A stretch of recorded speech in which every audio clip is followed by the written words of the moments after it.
So in today's video, we're going to be trying to restore this locomotive. This is one of the ones that I got in that lot a few weeks ago. I have to say, cosmetically it looks really good, but this locomotive clearly has a lot of problems. First of all, when I got it, this was on the wrong side, the wheels, and I popped them out, and sure enough, one of the wires that connects the motor was undone. So I guess what we're going to try to do is first just resolder that, and then after we resolder that, try testing it. Even if the motor does turn over, definitely I'm going to take this apart anyway, because these things, every Tyco I've worked on so far has had dust, and it's all because of these gears on the bottom, picking it up off the track. So I'm going to go get my soldering iron, and we're going to try to get this thing working. I'll try to get that wire out too. So yeah, there's the wire. Okay, first of all, I'm dropping everything on the floor. First of all, I'm just going to put a little bit of flux around. Actually, I'm going to wind that wire a little bit. And we'll just put a little bit of flux on that.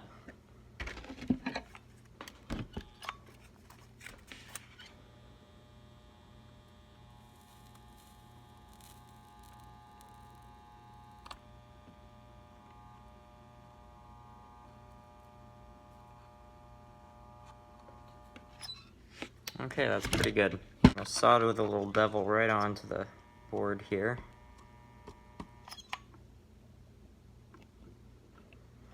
Actually, I did a bad job at that. Okay, that looks pretty good. I don't think I'm even going to attach this the first time, just because it probably doesn't work anyways. So, we're just going to put it in like that. Well, I have to admit, I feel like a little bit of an idiot because I didn't check to see if this one was connected. And literally right after I stopped filming to go take this one on a test run, I picked this up and it falls out and of course breaks off this piece. But yeah, I guess that confirms this wire is also broken, so it wouldn't have worked anyway. So now I have to solder that. And clearly I'm not the first one to have been in here. That solder job is very, very messy. So I suspect this has happened before.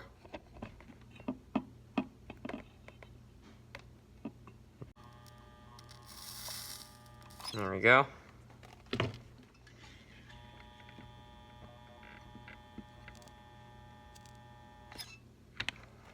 Well, that was easy enough. Okay, now it should be good enough to test. Well, we've got our brand new engine on the track. Now let's see if... Not much. So, look at that. That definitely did turn over. Let's try that again. And we've also got a working headlight. Yeah, look at that. Okay, we have a runner. All we need to do now is clean and lubricate this thing, and I think this thing may run very, very well. So after sending that thing on a little test run, I have a lot of confidence we can get this thing working very nicely. This looks pretty dumb without that truck, though. We're gonna have to glue that back on. It's not even an option not to at this point. And I've dropped my screwdriver on the floor. I need to retrieve that. Let's see what types of horrific scenes are under here.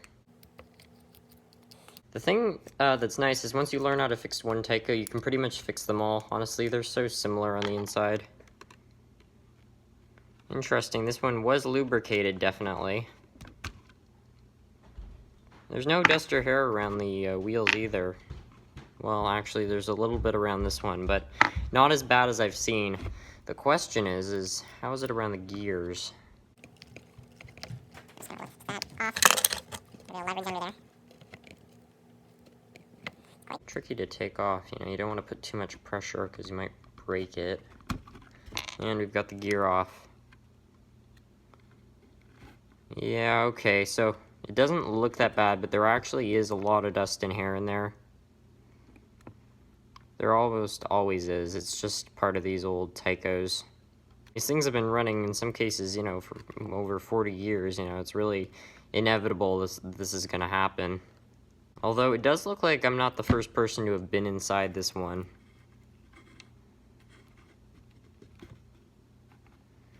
Okay, I need something a little more precise.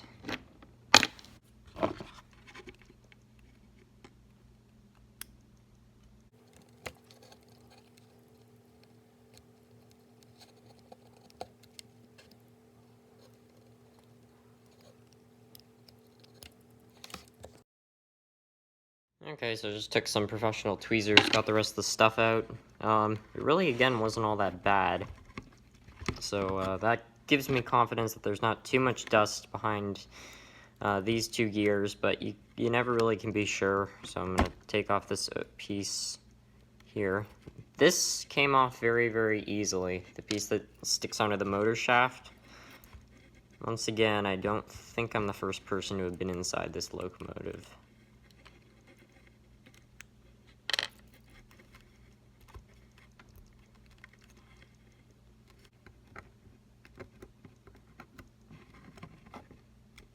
Well, that all seems relatively good. I'm gonna have to check to make sure the motor is okay though, because that can be another spot where there are problems. There is a possibility that maybe all this thing needs is to be lubricated. As you can see, I finally got that clip around the motor off. I've never had a clip on one of these Tycos that's been so hard to take off. I don't know what it was about that one, but it was just ridiculous.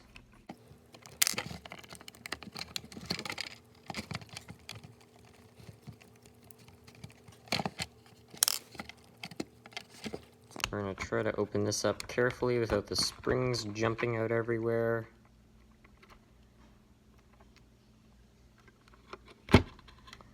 Okay, good. There are the two brushings. And there are the springs, and they don't want to come out for some reason. Oh, there's one.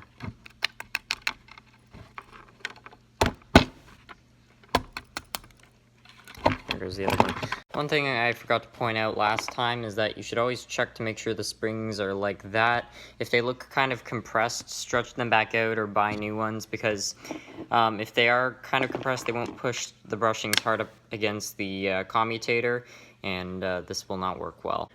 This particular armature is a little bit different than usual.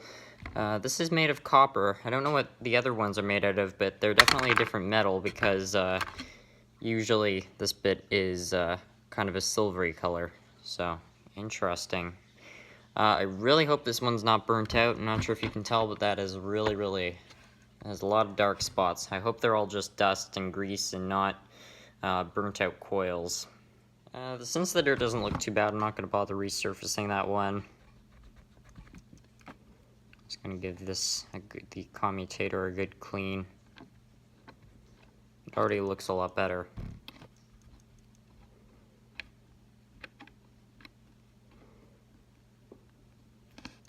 And there you go, it's better. One thing I also forgot to point out is that you should always make sure the spaces between each kind of shield on the commutator are clean, because I find what can happen, especially with really old engines, is bits of the brushes break off. They get caught in these areas, and they cause shorts, and they burn holes in the plastic, and in some cases can pretty much destroy the armature. Because if this gets warped, the brushes can get stuck, and it can wreck the motor, basically. Okay, so now that we've taken everything apart, we can start putting it all back together. I don't think this was supposed to happen. The bearing for one of the motor shafts just popped out. We're just going to stick it back in. I don't think that makes a difference. Yeah, there we go, it's back. I am going to lubricate that, though.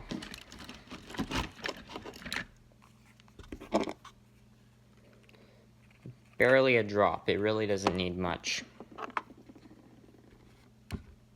And we'll stick it in, obviously, this way, because the other way is where the brushings have to go, and the commutator needs to be on the same side as that. The magnets are strong in this one, too. So strong, they're actually pulling the armature away from there we go, okay. I think this is actually a newer Tyco, because the magnets are still very strong. There's not a lot of dust, and this bit's made of copper. Those are all things I have not seen yet on a Tyco, so I think this one was probably made maybe in the 90s. I could be very wrong about that, though. Okay, that goes on the other way. You can tell because there's a spot for one of the wheels to go, or I guess a gear in this case. I'm going to do something a tiny bit different this time. Every other time that I've taken one of these things apart, what I've done is okay, that's not the right screw. What I've done is I've taken apart basically this whole piece before I put the springs in. I don't put any screws in, and I always regret that because It needs a spring to hold this down, otherwise the brushings pop out, and I know this because I've done it a lot of times and I've lost the brushings and I have to go look for them on the floor.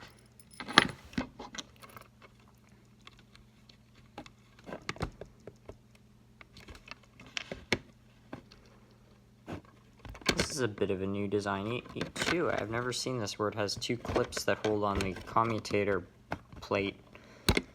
Interesting. Tyco was improving their designs on these, I guess. That's a much better design, wow.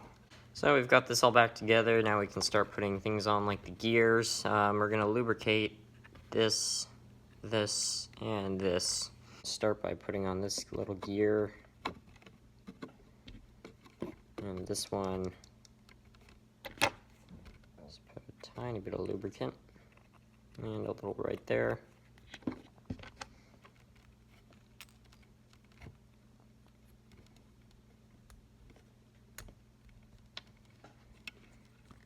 And there we go. Always test with these things with your fingers. They should be very low resistance. This one's okay. It seems like this gear is just a tiny bit off kilter. I'm just going to put a little, I don't recommend putting lube over the gears in most cases, but there are signs of friction right there, so we're just going to put it there and hopefully, yeah, that's pretty good. Put on this bitty little gear that goes over the motor shaft that is. Hold the back while you do this because you have to apply a lot of pressure and you don't want this bit to pop out.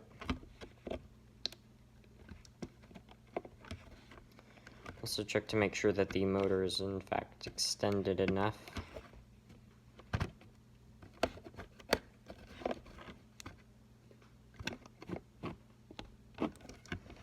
And there we go, that's all quite nice. Now we can put those wheels back in. I highly recommend lubricating all the wheel bearings on Tycos with conductive lubricant, because that's how Tyco trains take in their power. It's through these trucks. And if you use conductive lubricant, you can make the connections even stronger and lubricate the wheel bearings, so less resistance, better electrical connections, and well, ultimately better running.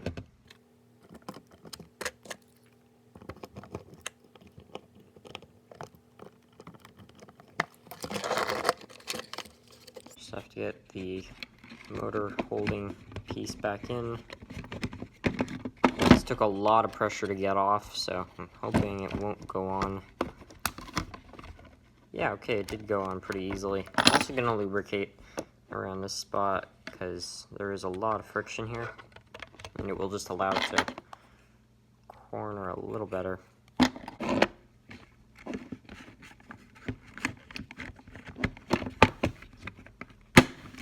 There's one clip, there's the other clip, and the truck is set. Now we need to fix this one. First of all, I did just so happen to see there is dirt coming out of this one. So I think what happened is somebody took this whole thing apart.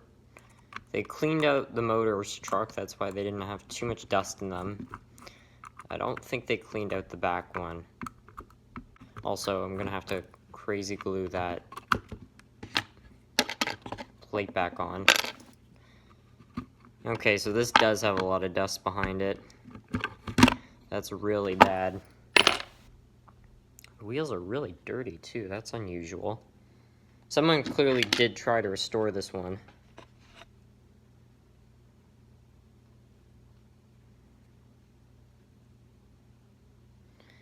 Yikes, look at that. That's so bad. So someone had to have restored this one and they took apart the front truck. They didn't take apart the back one because they didn't think that was as important. But you know, any spot where there's a bit of friction and you can make it run a little smoother, that's less stress on the motor. And you gotta make the locomotive stronger, so I don't know.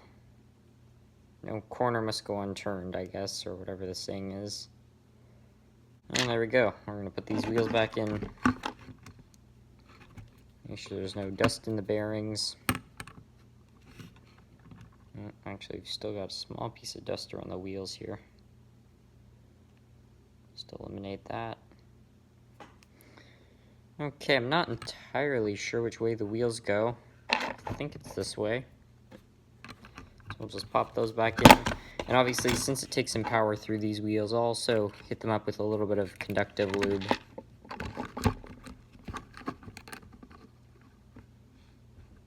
And that's pretty good. Okay. Alright, look at that. Well, I think the wheels still need to be cleaned a bit, but I mean, you saw in comparison to what it was before, it's a vast improvement. Okay, so I gave the wheels a really good cleaning. Now let's see how it runs. I also gave this thing some stuff to pull. Would you look at that?